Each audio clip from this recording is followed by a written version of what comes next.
son de exclusiva responsabilidad de sus coproductores e invitados. Programa clasificación O, de opinión. Categoría A, apto para todo público. Otro relato. El momento para pensar en voz alta. Refleja y coloca en la mesa los distintos puntos de vista de los actores y protagonistas de la noticia.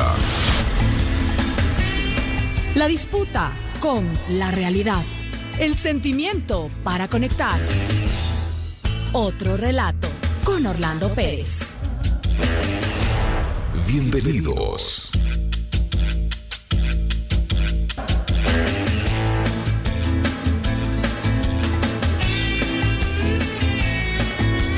Hola, hola, ¿qué tal? Bienvenidos y bienvenidas a otro relato dominical en vivo, en una jornada que todavía no termina, que todavía hay noticias y expectativas por lo que pueda pasar en el Ecuador, en el país en general, a lo largo de la próxima semana, que empieza prácticamente mañana, con dos noticias que efectivamente dan mucho que hablar, que han colocado a actores políticos, mediáticos, intelectuales, académicos, activistas sociales, ecológicos, alrededor de lo que menciono a continuación. Primero, la eliminación del subsidio al diésel.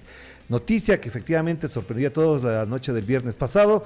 Y la segunda, la marcha ciudadana por la vida por Quimsacocha en la ciudad de Cuenca este día martes 16 de septiembre. Estos dos acontecimientos obviamente contraen la atención de muchos sectores, pero en particular también hay que pensar en qué postura se instala el gobierno frente a estos dos acontecimientos. Frente a la eliminación del subsidio, a lo largo del fin de semana ha habido algunos pronunciamientos. El principal, el que el gobierno apoyará a los transportistas con un pago, con un subsidio ahora a los transportistas, y evidentemente eso ya trae algunas connotaciones. Y la segunda, con respecto a Quimsacocha, ya sabemos lo que dijo el presidente en la misma ciudad de Cuenca. Dijo que él no tenía ningún problema de eliminar la concesión, etcétera, pero que le trasladaba el problema ¿a quién? Al municipio de Cuenca y a la prefectura de Azuay.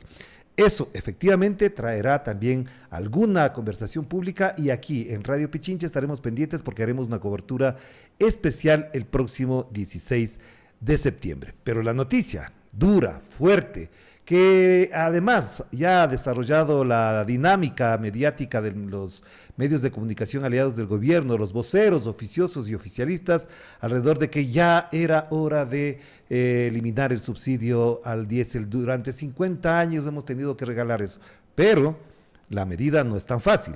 Segunda cosa que vamos a conversar después con nuestro invitado inmediatamente, es que no es precisamente una medida que le haya planteado el presidente de la República ni en la campaña del 23, ni en la campaña del 25. Al contrario, dijo que iba a bajar los precios de los combustibles y que lo que no se tocaría es ni el gas ni el diésel. ¿Por qué lo hace? ¿Qué hay detrás de todo esto? ¿Qué se plantea con esto? ¿Es solamente recuperar plata? ¿Es solamente cumplir con los mandatos del Fondo Monetario Internacional? ¿Hasta dónde esto puede además amplificar un grado de resistencia a las medidas neoliberales en este país? ¿Creen que es posible que esto pueda constituir un golpe en no solamente la credibilidad, en la calificación de la gestión, sino también en la perspectiva de la consulta popular en noviembre o en diciembre? Pues de eso lo vamos a conversar inmediatamente con nuestro invitado Juan Fernando Terán, economista, catedrático, un estimado amigo a quien le damos la más cordial bienvenida. Juan Fernando, qué gusto tenerte acá. Gracias, ¿cómo estás? Igualmente, muy bien. ¿Cómo recibiste la noticia de la eliminación del subsidio al diésel después de 50 años? Parecería que fuese la gran noticia. En tu condición de analista, de economista, ¿qué significado tiene? Sabes que yo recibí la noticia con mucha preocupación, porque yo observo que como ciudadanía estamos indefensos en términos ideológicos, políticos e institucionales. Institucionales, ¿por qué? Porque si la medida tuviera alguna deficiencia de carácter legal o jurídico, no hay instituciones que nos defiendan. En este instante tenemos un gobierno que hace lo que quiere y que simplemente no hay un control entre los poderes del Estado. Ideológicamente me preocupa esto porque observo a través de las reacciones en redes sociales que el sentido común de la oligarquía, el relato de los ricos, se ha hecho parte desde la misma izquierda. Yo vi un tuit de un señor que es muy conocido, que fue candidato, legislador que decía que en definitiva, qué feo que está todo esto, pero había que hacerlo. Ya. No había otra solución, el Estado es muy grande, es un problema, esa es en definitiva la queja. Y hablaba de la eficiencia, y hablaba de la distorsión de la economía. Cuando yo escuché la palabra de este señor en el tuit, distorsión de la economía, dije, híjoles, vos sabrás de constitucionalismo, pero de economía no tienes idea. ¿Por qué no sería una distorsión? Y te ¿Cuál digo, es el ¿qué significado fue lo que me tiene? indignó? A ver, supongamos que el Estado realmente es muy grande. Ya. Y supongamos que hay que eliminar 1.100 millones del subsidio al diésel. Supongamos que eso fuera así. No se están eliminando. Porque cuando ustedes observan lo que está en el decreto, el presidente declara que va a haber 18 medidas de compensación. Si sumas los valores de estas medidas de compensación, dan como 800 millones de dólares. Entonces, dice que va a eliminar 1.100, va a compensar 800, en realidad está reduciéndose el presupuesto en apenas 200. 200 o 300 millones porque de dólares. 800 van a seguir saliendo del Estado. Ajá. Entonces, no hay tal reducción del presupuesto.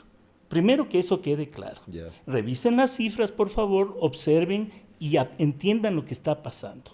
Ahora, ¿a dónde van esos 800? Esos 800 que van a regresar vía compensaciones. Van a ir hacia los transportistas, en su mayoría, bajo la forma de un bono especial de un subsidio por chatarrización.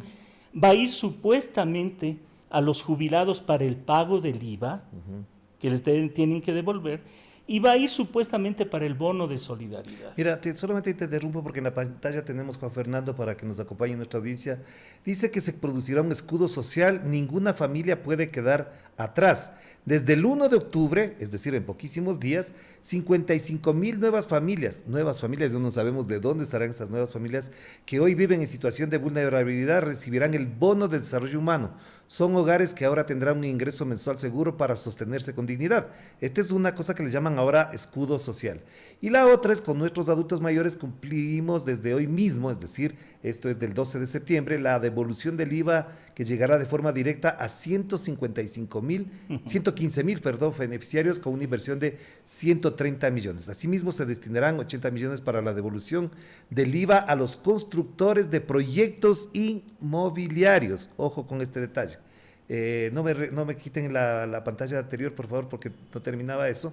Medida que generará empleo y movilizará a la economía. Solamente quedémonos en esto del escudo social. ¿Hasta dónde este llamado escudo social efectivamente inyecta dinero en la economía del país y hasta dónde esto genera lo que están planteando, una nueva situación, un nuevo bienestar para la gente y dicen hasta con dignidad?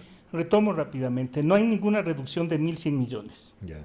Lo que hizo el presidente es contablemente mover esos 1.100 millones para movilizarlos para su próxima campaña electoral. En vista de la que se viene popular. De la consulta popular. Ajá. 800 millones van para sobornar a los transportistas, para sobornar a ciertos agricultores, para hacerles creer a los jubilados que les van a devolver el IVA y para hacerles creer a la población pobre que les van a dar cierto bono. En este soborno colectivo, porque eso es lo que es nuevamente utilizar el dinero del Estado para ganar las próximas elecciones. En este soborno colectivo, ¿a quién van a hacer caso? Son a los grupos de presión fuerte, como a los transportistas, que ya no van al paro, ya les billetearon. Disculpen, hablemos en serio aquí en el Ecuador. Ya vamos a ver más adelante un Entonces, video sobre lo que significa a los grupos esto. que tienen capacidad, sí les van a dar esos milloncitos. A los jubilados quiero ver si les dan esa plata. Ya. Y aunque les dieran ese dinero, les hago caer en cuenta de una cosa. Supongamos que les deben a los jubilados 100 millones de dólares, que es de devolución del IVA. ¿Y dónde está? Pues eso tiene que estar en algún lado, es simplemente devolución. Entonces no nos hacen ningún favor diciéndonos, vamos a sacar del diésel para devolverles los 100 millones del IVA. Ese IVA ya estaba ahí, devuelvan lo que ya estaba ahí. Entonces, date cuenta que son jugadas contables para financiar, ganar en las próximas elecciones de esta consulta popular. Pero a ver, en términos económicos, prácticos, directos, ¿por qué tomar la medida ahora teniendo en cuenta que esto se ha venido arrastrando desde hace mucho tiempo, 50 años hablamos ya de eso? ¿Y por qué detrás de esta medida siempre aparece la imagen del Fondo Monetario Internacional? Verás, el Ecuador tiene que pagar alta cantidad de deuda en los próximos 4 años, unos 16.000 millones de dólares. En este año, en el 2025, tiene que pagar unos 11.500 millones de dólares. 1.000 millones de dólares, es bastante. Ajá. Con una pequeña desgracia, tenemos que pagarle a la Chevron potencialmente 800 millones de dólares. Entonces hay que hacer campo en las cuentas fiscales para pagar la deuda externa. Eso es lo que quiere el Fondo Monetario siempre. Lo que pasa es que el gobierno actual aprovecha esta coyuntura para de una vez financiarse con ese dinero la próxima campaña para el referendo. Ya. Pero ¿por qué el Fondo Monetario Internacional le plantearía esto? ¿Solamente para pagar la deuda o porque hay otra estrategia de orden económico para el país? Porque esa es la función del Fondo Monetario Internacional, garantizar que los países paguen la deuda externa. Ya. Y aquí hay un problema, y por eso te decía que estamos en indefensión ideológica, porque nos hemos comido el cuento que nos han dado durante todos estos años, y la palabra deuda suena como algo que hay que honorar, hay que rendirle honor. Uno tiene que pagar la deuda, es bueno honorar las deudas, etc. Cuando en realidad deberíamos hablar de lo siguiente: transferencia al sector privado. El gobierno ecuatoriano va a hacer transferencias al sector privado bajo el nombre de deuda. Yeah. Y nota que ahí cambia la connotación. Porque quienes tienen la deuda ecuatoriana no son pues los gringuitos que viven en Miami. Claro, Quienes tienen la deuda ecuatoriana son los grandes empresarios de este país, no el señor de la esquina, no el hacendado que tiene poca leche, son los grandes empresarios que compran esa deuda adentro del país o fuera del país. Entonces, cuando estamos diciendo hay que servir la deuda externa, en realidad lo correcto sería decir, cambiar el relato, cambiarnos como sociedad el chip de la cabeza y decir, el gobierno va a transferir dinero de nuestros impuestos a quienes compraron papeles del Estado ecuatoriano aquí adentro o afuera. Es decir, les va a dar plata a sus amigos. Eso es lo que hay que decir. Ya, pongamos de nuevo el comunicado para ver la otra parte, en cambio, de lo que se comunicó. Primero fueron los escudos fiscales, esto de los escudos fiscales, exactamente, ahí está, escudos sociales, perdón. Productividad para la gente trabajadora del campo y del bar. Quienes nos siguen por la radio y no ven el comunicado, lo pueden seguir a continuación, lo que voy a decir. Implementación de bono raíces. Entre el 15 de septiembre, 100.000 campesinos recibirán $1,000 directos de su cuenta como capital semilla para su trabajo. $1,000 a 100.000 campesinos. Eso es un montón de plata. Desde el Ban Ecuador, es decir, el Banco del Ecuador, se inyectarán 100 millones con el crédito 7x7, a 7 años plazo con 7% de interés. Y asimismo, para tecnificar el agro, entregaremos 1.200 tractores, 400 de este año y el resto hasta el 2026. Además, entregaremos 600 motores fuera de borda para nuestros pescadores artesanales. El gobierno invierte en quienes nos alimentan, dice el comunicado. ¿Qué te lleva a pensar estas cifras, estos bonos, estos pagos? Que te repito, está comprando las elecciones. Está comprando el voto popular, porque en términos de eficiencia y de productividad no genera nada. ¿De qué te sirve que te den $1,000, aunque tuvieras que pagar a 5 años plazo, cuando tus costos de producción se incrementan inmediatamente por el problema del diésel? Claro, ajá. Y no me salgan con que no, es que a los transportistas les vamos a subsidiar. No es así. Si una de las cosas más básicas que uno debe saber en economía es que la inflación es siempre una expectativa. Solo el hecho de haber anunciado que va a haber un incremento de diésel hace que cualquier persona, cualquier productor, cualquier agente, cualquier tendero te diga, no, me toca aumentar el precio, no, ya la carrera no es de 20, es de 40. Claro. Explícale que no, que le están dando subsidios, señor, no diga eso. No me han entregado, no me han dado, usted no sabe, señor. Entonces, no, están jugando de nuevo con la población. Y es una población que te digo que está indefensa ideológicamente, porque ahí viene el otro problema que nos enfrentamos. Estamos indefensos políticamente. No hay una organización, y te lo digo de frente, una sola organización política que ponga el punto sobre las IES en este momento. sobre este tema. Lo que hacen es reproducir el discurso de hace 40 años, de los años 80. Pero hay un comunicado de la CONAIE, que si lo tenemos a la mano lo podremos poner, que señala en particular que la eliminación del subsidio al diésel afectará a millones de familias, a la producción campesina, transporte son migajas temporales, los bonos anunciados, nos amparamos en el derecho a la resistencia, dice el comunicado. Ahí está en la pantalla el comunicado de la CONAIE, un nuevo paquetazo de Nomoa elimina el subsidio al diésel. Sigamos resistiendo 500 años más. ¿Y cuándo vamos a empezar a vencer? ¿Cuál sería entonces la respuesta? ¿Cuál debería ser? Ahí me están diciendo lo que yo escuchaba en los años 80, discúlpame.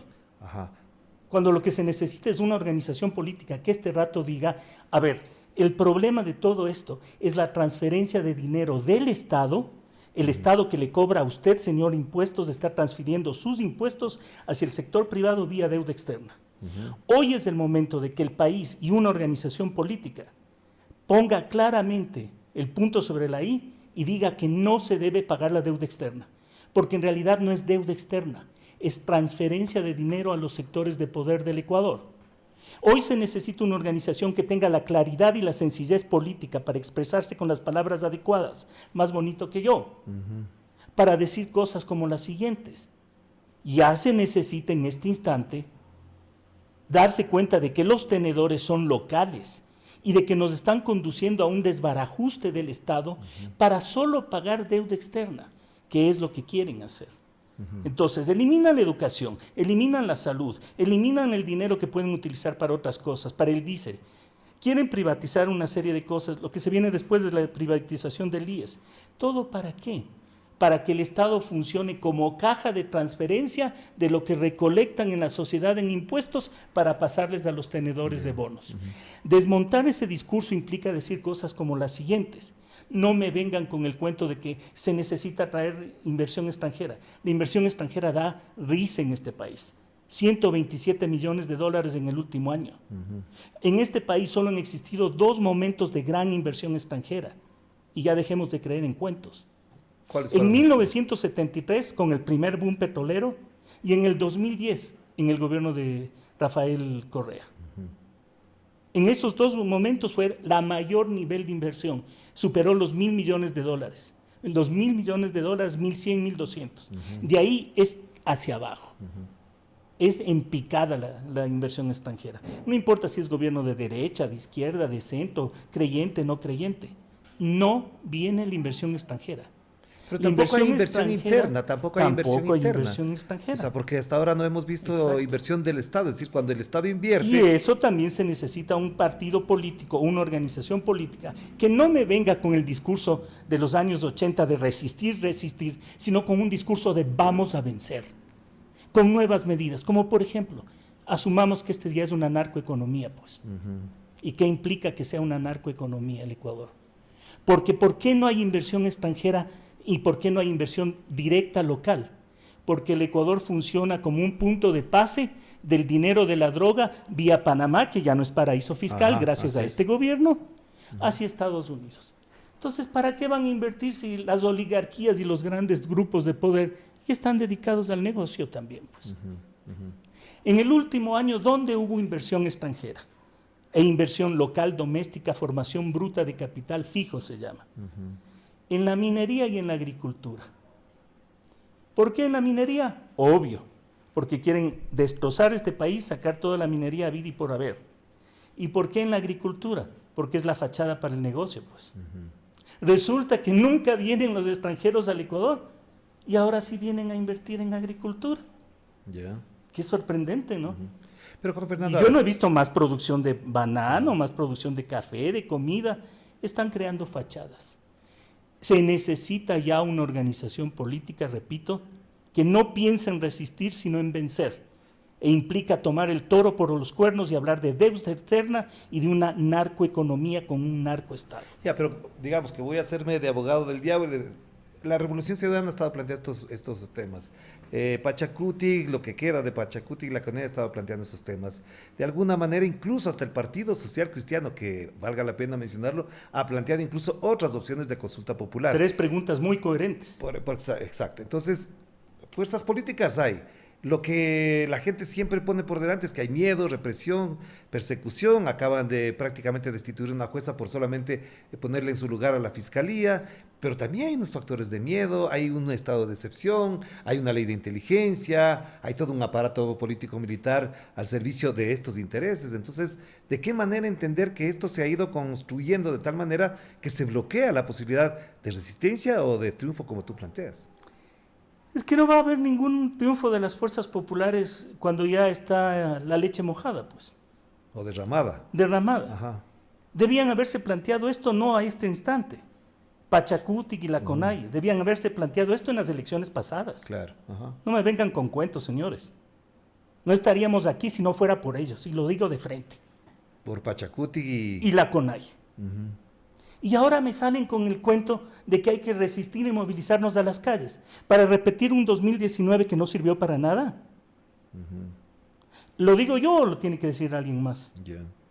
Yo no puedo ser asesor de ellos, seguro nunca seré. Entonces les digo de frente, Claro. el 2019 no hubo victoria, hubo un fracaso de lo que significó vidas y muertes y una movilización popular muy grande. Si se imaginan ahora que con esa movilización van a intentar hacerle mella a este gobierno, se equivocan. Porque no están leyendo lo que pasa, no están entendiendo lo que sucede. Primero que ese mito de que el movimiento popular vota a los gobiernos de aquí, vean, disculpen, pero hagamos 10 horas de debate de eso y no es cierto. Segunda cosa, ¿quién les dice pues que las circunstancias geopolíticas internacionales son las mismas de este rato? ¿Saben por qué este señor se siente tan valentonado? Porque tiene directamente detrás a un Estados Unidos que quiere convertir a América Latina y al Ecuador en su patio trasero. En su portaaviones. En su portaaviones. Así es, ajá. Entonces, no, ni de broma. Las medidas que este señor ha tomado no son improvisadas. Él no tiene la capacidad, disculpen, pero así soy yo, para tomar este tipo de medidas. Pero A él le están tomando estas medidas, con tal nivel de inteligencia, que hizo lo que otros presidentes no han hecho, como es moverse a la Tacunga. Desbarata lo las hizo movilizaciones. Moreno en el 19, se fue a Guayaquil. Ah, sí, claro. Claro, se fue a Desbarata Guayaquil. las movilizaciones que puedan existir en Quito. Eso es asesoramiento externo. Eso es una mirada geopolítica. Ni piensen que sobre pretexto de lo que está sucediendo con el diésel va a haber una caída de este gobierno. Ya. Las soluciones no van por ahí. Las soluciones van por crear una fuerza popular, una fuerza unificada, que logre en las próximas elecciones en las que vengan dar una verdadera cara y una verdadera alternativa para el país. Pero eso será en 4 años prácticamente, porque sería en el año ¿Y 2029. qué vamos a hacer sí. entonces? ¿Qué quieres? A ver, que pero te diga? antes, porque me están pidiendo información, es que sí, efectivamente, aquí nos están escribiendo y les agradecemos por la participación, por comentar este programa. El paro del transporte está suspendido. Queremos ver a continuación el video del dirigente de los transportistas, el señor Bruni, si no me equivoco. Ya lo veremos en la pantalla y lo escucharán quienes nos siguen a través de la radio, de lo que dijo esta tarde para suspender el paro del transporte para el día de mañana. Pero, obviamente, no es el único sector que se ha pronunciado sobre el tema. En principio, el transporte público en general en el país funcionará normalmente. Escuchemos lo que dijo el señor representante de los transportistas.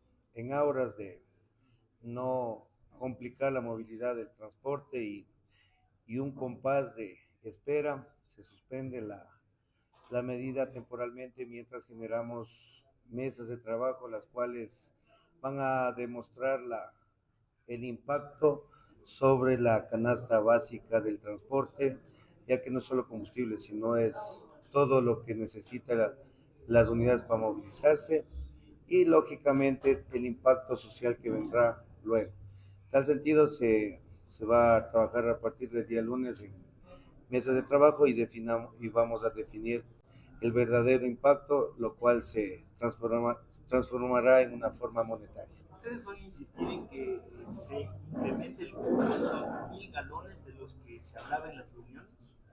Definitivamente es lo que al momento se requiere. Posteriormente puede ser mayor el impacto, pero por el momento es el punto sobre el cual se va a trabajar y se va a demostrar técnicamente al gobierno el valor que estamos estableciendo al momento.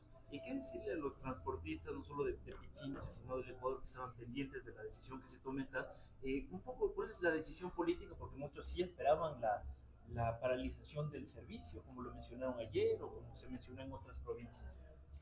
Bueno, para los compañeros que definitivamente se sumen a esta mesa de trabajo para determinar el impacto sobre el cual estamos como transporte urbano y conjuntamente manejarlo en una mesa de trabajo para que el beneficio o la compensación sea enfocado a todo el Ecuador y más no sea determinada solo a través de la capital. ¿Cuál será el plazo para que ustedes puedan evaluar que estas mesas han fructificado? Estamos hablando de 30 días como un inicio, lo cual irá marcándose en la manera como vamos desarrollando las mesas de trabajo. Bueno, ese es el resultado de las conversaciones que ha mantenido, pero al apuro, rapidísimo, durante 24 horas prácticamente terminaron el paro de los transportistas. ¿Qué opinión tienes, Juan? Ya les billetearon, así o más directo. Ahora expliquémonos qué significado tiene esto, el billetearse. En el Ecuador tenemos un sistema político que se llama presidencialismo, donde el presidente concentra mucho poder. La concentración de poder lo que le permite a cualquier presidente, lo que le permite al presidente es negociar con los grupos sociales el golpe de determinada política económica. Entonces, las famosas mesas de negociación y las protestas que se den o no se den, no son para salvar a la patria, o para salvar al país, o para salvar al campesinado, son para salvar al gremio que esté sentado en esa mesa. Entonces, simplemente, ¿por qué existen protestas en el Ecuador? Porque es el mecanismo de negociación con el Estado. Es así como los grupos que tienen capacidad de organización negocian con el Estado.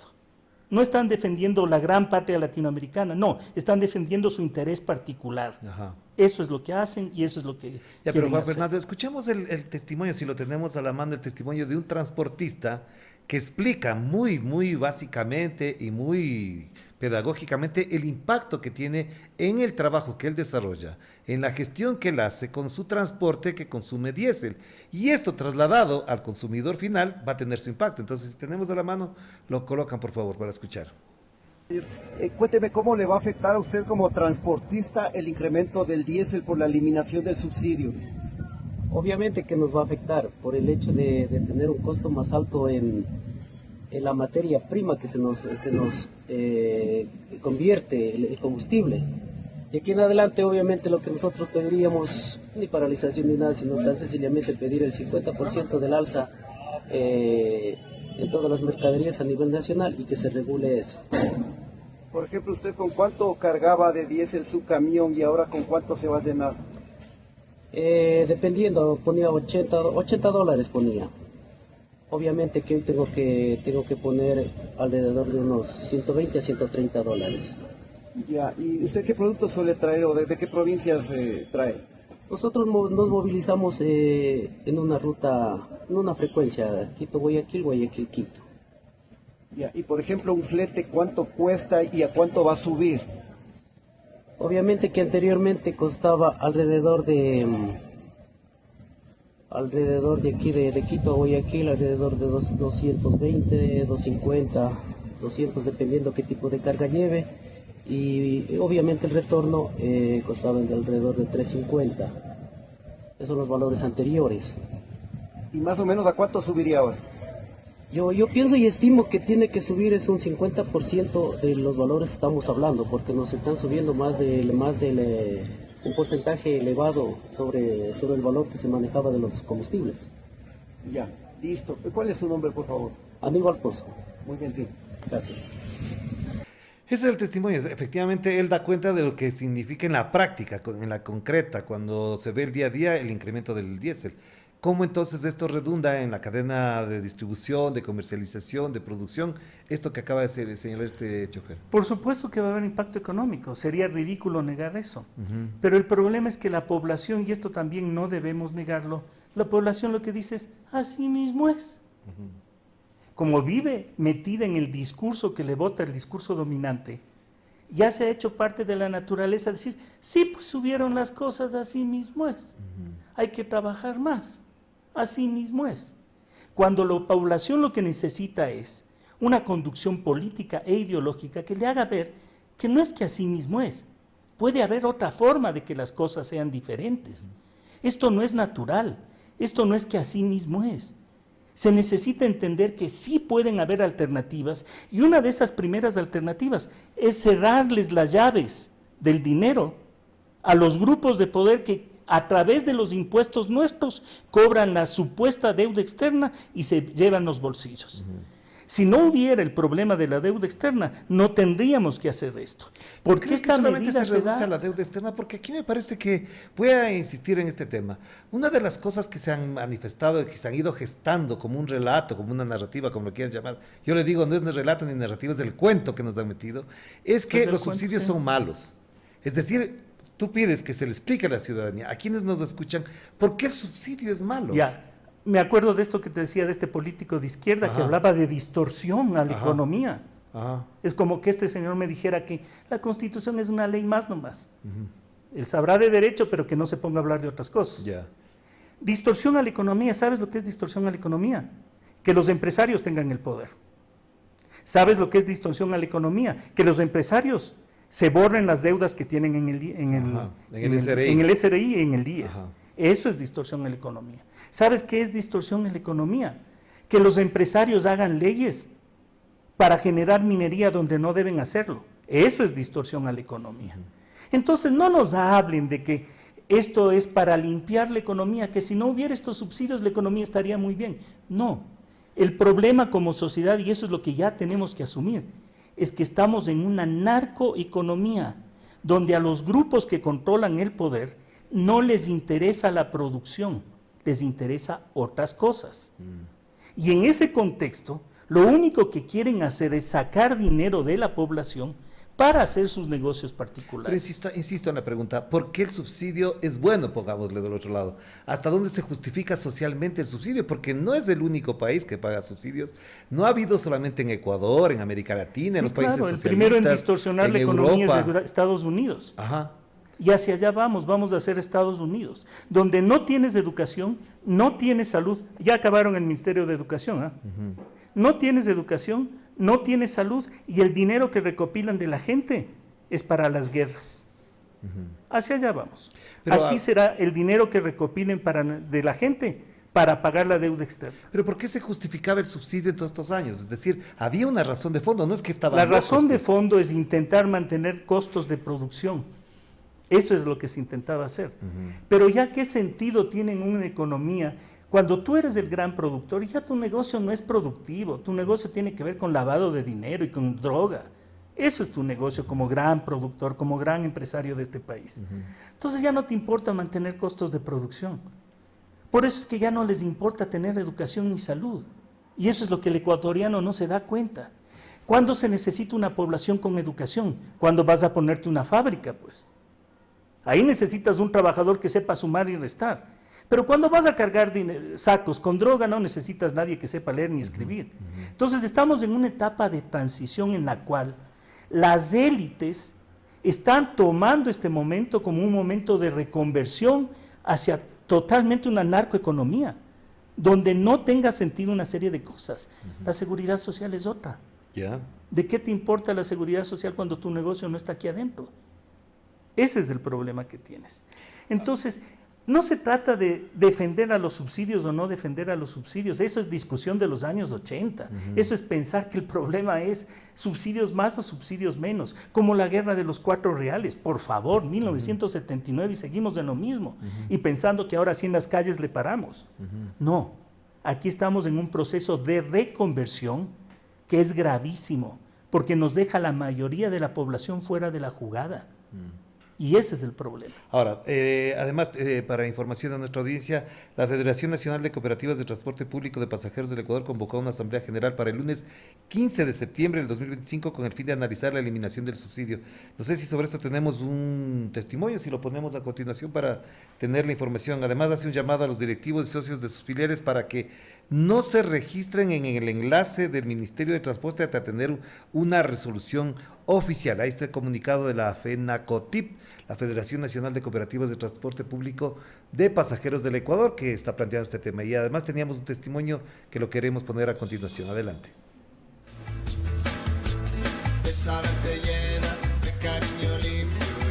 Rapidito, ¿cómo le afecta el incremento del precio del diésel? Bueno, a la vez antes se tanqueaba con $20, ahora toca tanquear con $35. En este caso la economía totalmente nos afecta a todos, no solo un sector.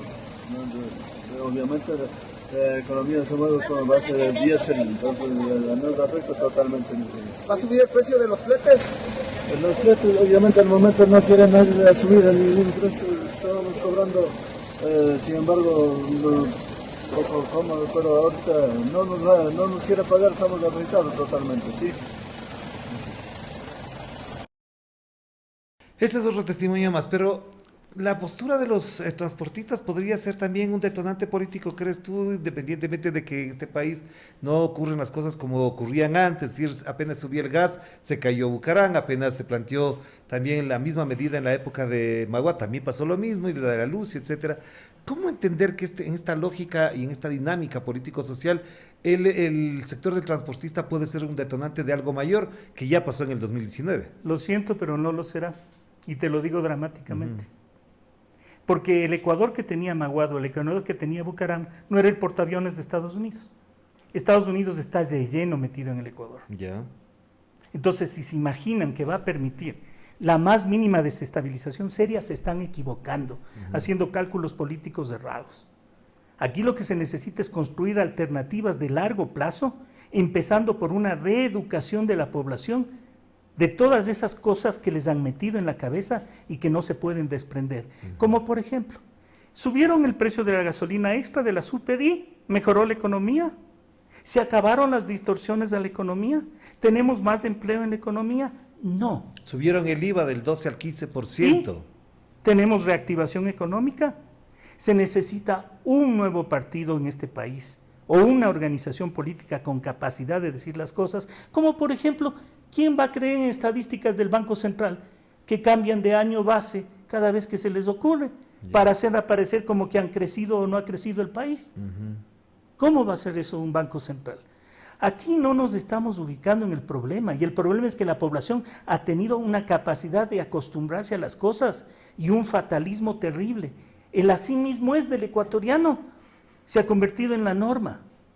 Eso es lo que está pasando. Ahora, tú mencionabas el tema ¿Va a aumentar los precios de las cosas? Sí. ¿Y sabes qué es lo que va a hacer la gente? A reducir el consumo, como lo ha venido haciendo en los últimos 4 años. Pero la otra vía es el que tenemos en este país, un lavado, una economía informal, subterránea. Totalmente lavado. Que es la que sostiene este país. Sostiene este país, pero de eso tampoco hay que confiarse. Y también en eso hay que estar bien claros. Porque uno puede decir, ¿qué importa que laven? Pues ya que laven. Con esa lógica que existe, y discúlpame, eso piensa la gente. Es que no es tan simple. Porque una cosa es que lave y se quede, y otra cosa es que lave y se vaya vía sistema financiero a Panamá y Estados Unidos. Claro, porque esta plata no se queda acá del todo, claro. No se queda. Ahora, tú mencionabas el tema del Seguro Social, y hay un artículo de Marcelo Pérez que me lo pasaban el día de hoy, que dice que el 29 de julio del 2025 el presidente Daniel Noboa remitió a la Asamblea un proyecto de ley orgánica de transparencia social. La Asamblea aprobó el 26 de agosto y la norma dispone que el IES no podrá cobrar multas, intereses ni recargos a las instituciones estatales o empresas. Todo esto, para resumir, dice, esta norma genera estos impactos. Dice así: la mora patronal a inicios del 2025 supera los $2.600 millones.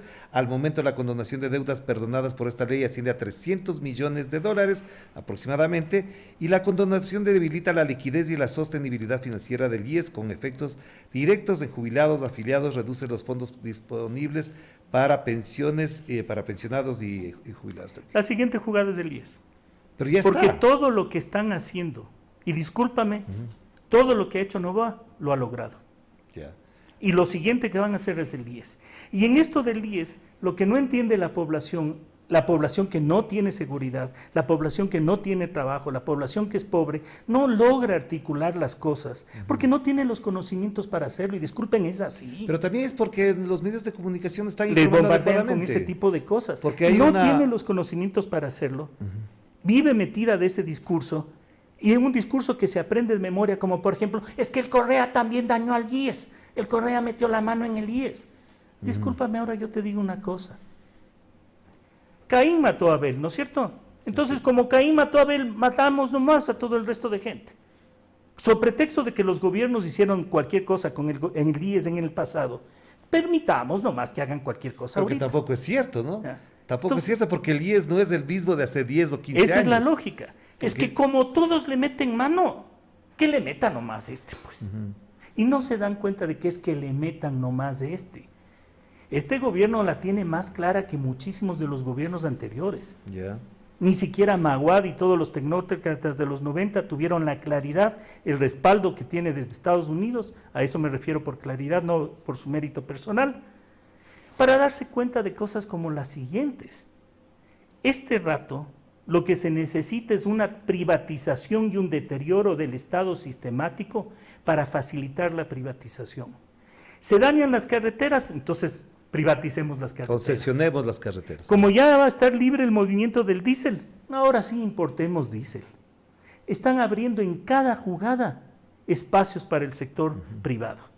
Y aquí la población que no entiende de qué pasa, dirá, pero ¿y qué tiene de malo que importen diésel las personas? Un negocio es un negocio, esto es del capitalismo, cada uno tiene que buscar su platita. Sí, no hay ningún problema, busque su platita vendiendo medias de China o de Estados Unidos, de donde quiera, pero no es lo mismo una media que el diésel, comprenda, son bienes diferentes. ¿No dice que le gusta la economía? Lea los libros de economía ortodoxa y va a darse cuenta que una media es un bien privado y el diésel tiene connotaciones de bien público. Cuando usted le rompe a la media, es problema suyo, le da frío a usted en el pie. Cuando usted le daña al diésel que utiliza un país, se daña toda la macroeconomía. Ahora, entonces no son los mismos bienes. Y el razonamiento que hacen de que vive el mercado y vive el negocio no funciona cuando se trata de bienes públicos. Que bienes públicos no es del Estado. Bienes públicos son cosas que nos afectan a todos, como el agua, como el diésel, como la telefónica, como la seguridad social, como la salud. Entonces, no confundamos medias con diésel. Ahora, en esa misma lógica hay dos preguntas que están planteadas en la consulta popular y que esperemos que la Corte Constitucional pueda tomar alguna decisión sobre eso. La primera es el trabajo por horas, que ya fue negada en la consulta anterior y también, además, ahora la modifican hacia el turismo. ¿Qué implicaría esto? Porque el señor Daniel Noboa sí dijo, esta es una ventanita que se abre para abrir otra ventana y después abrir una puerta y después abrir un portón. Es decir, van a abrir la ventanita del trabajo por horas en el turismo para abrir la puerta del trabajo en otros sectores y después abrir el portón en toda la economía. Y la gente desesperada que no tiene un sueldo ni nada de qué vivir en este instante votará que sí. Porque aunque sea que me paguen dos dolaritos, ¿qué me importa que me paguen? Es esa actitud que te hablaba de los ecuatorianos, acostumbrados a todos y ya ni siquiera a criticar nada, ni a ver más allá de sus narices. Sí, no importa, que bajen nomás a $2 el salario por hora. Y vas a ver cómo todos los precios de equilibrio, ¿no les gusta economía? ¿No les gusta hablar de equilibrio? Entonces hablemos de equilibrio. Los precios de equilibrio se van a ir hacia la baja en el salario. Porque si usted piensa que a un simple campesino le pagan $2 por hora, veamos lo que va a pasar con el burócrata, veamos lo que va a pasar con el alcalde, con el ministro, con todos los demás. Todos los salarios, hasta de la clase media y alta, tenderán hacia la baja. Eso se llama nuevo equilibrio. En este país yo he visto noticias que hay médicos que ganan $5 la hora en estas consultas que son vía teléfono y de estas empresas que ahora hacen ese tipo de medicina virtual. $5 la hora. ¿Les parece eso correcto? ¿Les parece que un médico con toda la formación que tiene, con todo lo que la sociedad ha invertido en esa persona, cobre $5? Si a un médico le irrespetan pagándole $5, olvídense, al resto nos aplastan. Me están informando que además hubo bloqueos en las vías en la provincia del Carchi. Vamos a ver en las tomas de paso, seguimos conversando con Juan Fernando Terán, a pesar de que sobre esto el ministro, ahí están los bloqueos en las carreteras en la provincia del Carchi, y sin embargo el ministro del Interior, Johan Reinberg, informó que el tránsito vehicular ya está habilitado. Esto creo que fue hoy en la tarde.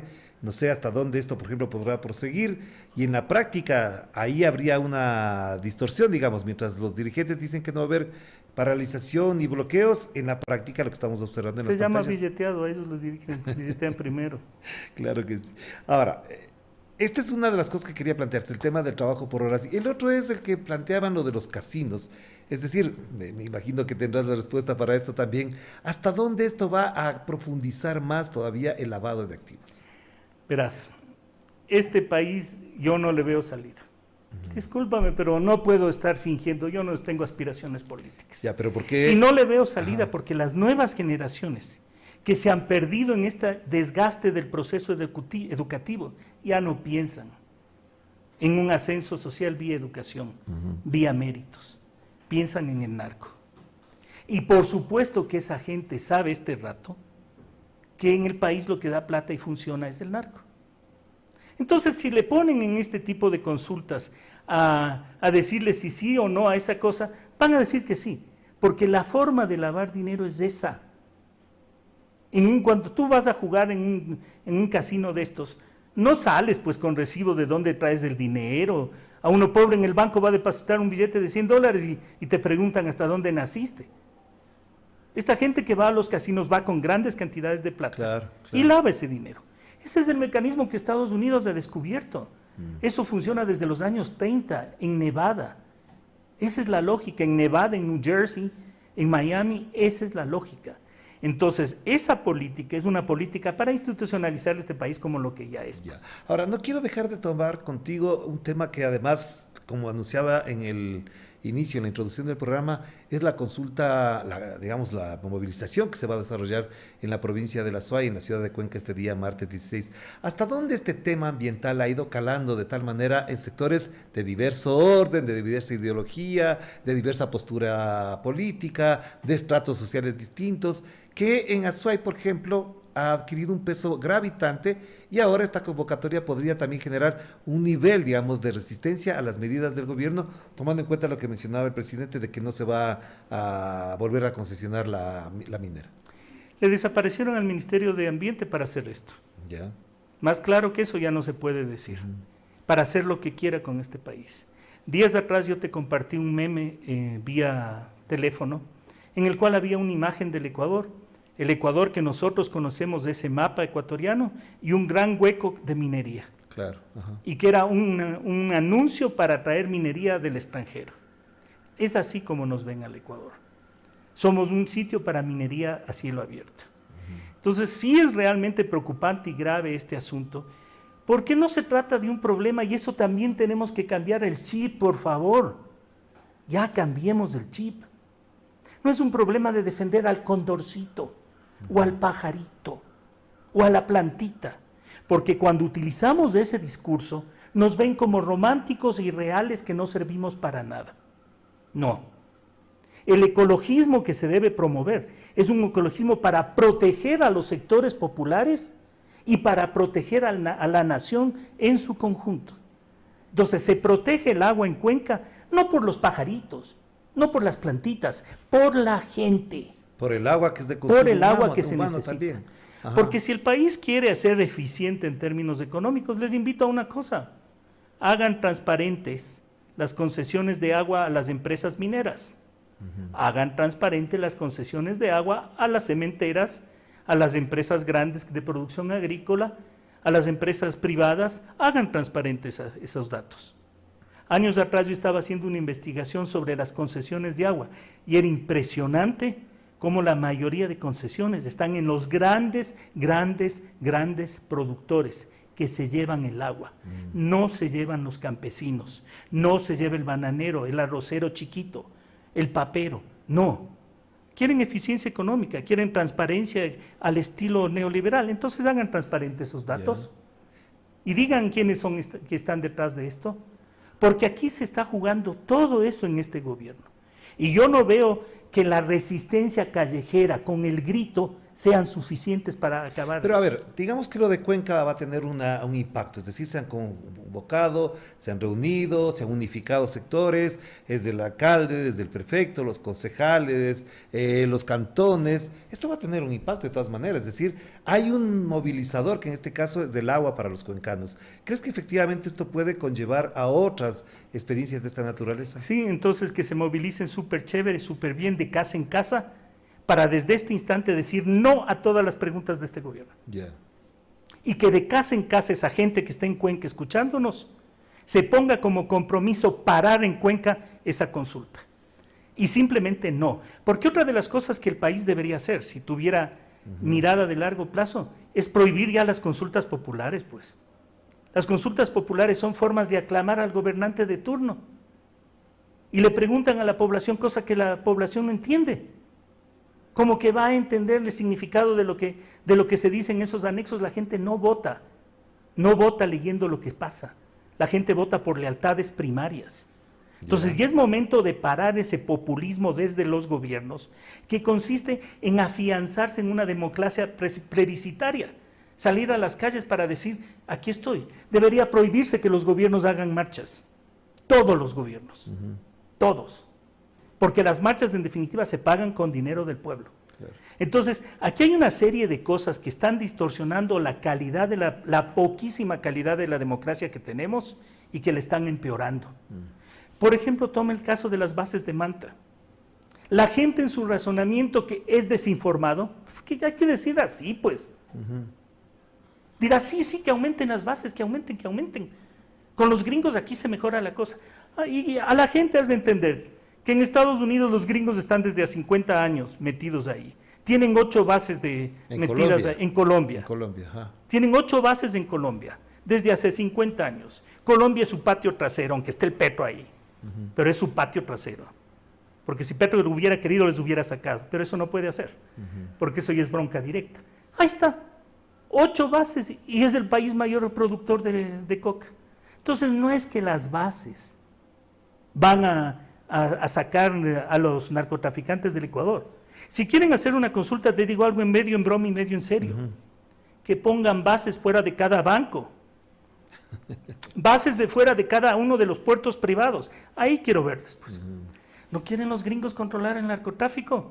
Párense en los puertos ecuatorianos. ¿Cuántos puertos hay que saquen puertos privados en la provincia de Guayas? Pues, entonces pongan 1000 tropas ahí, 17,000 que en cada una de esas. O los barcos que está poniendo de frente a Venezuela. Pongan ahí. No pueden poner perros antidrogas en cada puerto. No pueden hacer el FBI un control de cada banco. Si quieren un auténtico combate del narcotráfico, no piensen en el fulanito de la esquina que vende 10 gramos. No va por ahí, dejen de engañarse. Y si no quieren un combate del narcotráfico, asumamos que esta es una narcoeconomía, pues ya, pero dejémonos de ser hipocritones, pues. Entonces legalicemos la droga. No te estoy diciendo eso. Asumamos que eso es lo que está pasando y pensemos cuáles son las consecuencias de eso. La primera consecuencia es que olvídate de necesidad de educación. Olvídate de necesidad de universidades de buena calidad. En una narcoeconomía, esto va camino a ser Haití, no necesitas nada de esas cosas. Olvídate de ser un Estado con capacidad de control del territorio. Esto va camino a Haití. Juan Fernando, tengo 2 o 3 preguntas para cerrar y la una es, buena parte de la discusión política que hay en este país antes se sustentaba en las investigaciones que hacía la academia. Y los periodistas acudíamos a la Flaxo, a la Andina, a la Central, al Instituto de Investigaciones de la Católica, y ahora cuando buscamos información prácticamente no existe. ¿Hasta dónde también en este caso ha perjudicado, incluso hasta para el análisis, la discusión, el que la academia se haya ausentado y a veces alejado de la investigación sobre problemáticas de este tipo? Yo creo que eso pasó desde el 2017 hasta acá. Es evidente que algo sucedió en términos de académicos desde el 2017 hasta acá, que la academia es nula. Es nula en términos de su capacidad de reacción social. Cuando hubo el problema de la tesis plagiada, como que no hubiera sucedido nada. Han habido tantas cosas tan graves en el país, donde podían haber intervenido especialistas de primer nivel y no han hecho absolutamente nada. Pero en la tesis plagiada a la que hace referencia, que es de la exfiscal Diana Salazar, el rector de la universidad mencionó el informe, dijo que era una imprecisión o algo por el estilo. Si tienes ese tipo de cosas en una universidad como la Central, ¿qué puedes esperar del resto? Ya. Pero entonces, ¿por qué no hay investigación? Porque ya no, primero eso necesita una infraestructura social, necesita un proyecto de país, necesita tener una visión de largo plazo. Pongamos en el caso de lo que es la investigación económica. ¿Cómo vas a hacer investigación económica con los datos del Banco Central? Perdónenme, pero no es así. Prefiero los datos de la CIA, que son más serios. Y los datos del Banco Mundial que sí son más serios. ¿Ya? Entonces no se puede. Y segundo, ¿para qué vas a hacer investigación? ¿Cuál es el propósito? ¿Hacia dónde Entender lo que miras? está pasando. Esto es más para que obvio periodistas y medios de comunicación que hacemos un trabajo relativamente responsable tengamos de dónde agarrar los datos para poder explicar a la realidad, pues. Esto se nota más claro con lo que pasa con los investigadores de historia. Ajá. Ya desapareció la carrera de historia de la católica. Ya no hay sociología, no hay antropología. Date cuenta de lo que es eso. ¿Para qué vas a hacer historia si se necesita un país que quiera verse como nación? La historia lo que hace es construir un relato de que somos una comunidad, de que somos algo, de que tenemos un pasado, un presente y un futuro. Pero tenemos eso es lo que hace el historiador. Y perdona que meta esta cuña, pero me da hasta rabia a ratos, pero tengo que reírme, ya no me queda más. Tenemos historiadores como Enrique Ayala Mora que habla de los 10 años de la Revolución Ciudadana como que hubiese sido el peor desastre. Entonces también tenemos historiadores de ese tipo, pues. Depende del país que quieras construir. Por eso es que te digo que sistemáticamente se ha destruido una perspectiva de país. Piensa en el caso ya no de las ciencias sociales, piensa en el caso de las otras cosas que se están desbaratando en silencio. ¿Tú crees que en este país se necesitan físicos puros o matemáticos puros? Si hasta los médicos ya no tienen futuro en este país. Y la última pregunta entonces para cerrar, Juan Fernando. La consulta popular, tú decías que se generen procesos, proyectos, posturas para el no. Entonces, ¿qué se requiere para que la unidad de estas fuerzas políticas dispersas, a veces antagónicas en la izquierda, en el centro, en las organizaciones sociales, se puedan constituir como un frente que enfrente o afronte la consulta popular a partir del no? Que se den cuenta de que si no hacen eso este rato, hasta el 2035 seguiremos con gobiernos de la derecha. Es decir, ¿qué necesitan para darse cuenta? ¿Qué es lo que quieren? Ya les pasó en las elecciones pasadas, en 2 elecciones pasadas, que creían que iban a llegar, cada uno por separado, y no llegaron. Cometan el error de dejarle ganar en esta nueva consulta, y verán cómo se vienen con todo. Y se vienen con todo, y no es que en el 2026 recuperamos. No. Ya ubíquense en el país en el que estamos. Un país donde la población cada vez quiere pensar menos, está más ideologizada en un sentido perverso de la palabra, donde la derecha tiene más relaciones con el narcotráfico y con Estados Unidos. En ese país no ganan en el 2025, si no se avispan y no se dan cuenta de que tienen que cambiar de cosas, de actitudes. Y esa primera actitud es darse cuenta de que colectivamente hoy se necesita esa unidad, como se necesitaba hace 4 años atrás y no quisieron hacerlo. Entonces no lo hagan, sigan nomás, sigan resistiendo 1000 años más, con 0 victorias. Y pensando que la gente que como yo les dice las cosas en la cara es muy peligrosa para meterse en políticas. A mí no me invitan los partidos de izquierda y te digo de frente, porque no les gusta pues que les diga ciertas cosas. Muchísimas gracias, Juan Fernando, muy amable por aceptar esta invitación y gracias a ustedes también por compartir con nosotros este espacio. Obviamente hay una cantidad increíble de mensajes, de comentarios, de sugerencias alrededor de este tema que me lo hacen llegar y les agradezco por supuesto por las sugerencias y también por datos relevantes que hace falta procesarlos. De todas maneras, les queremos invitar a que además de este programa estén conectados desde el día de mañana, lunes, martes y quizás también parte del miércoles en la cobertura especial que haremos de la marcha de Quimsacocha.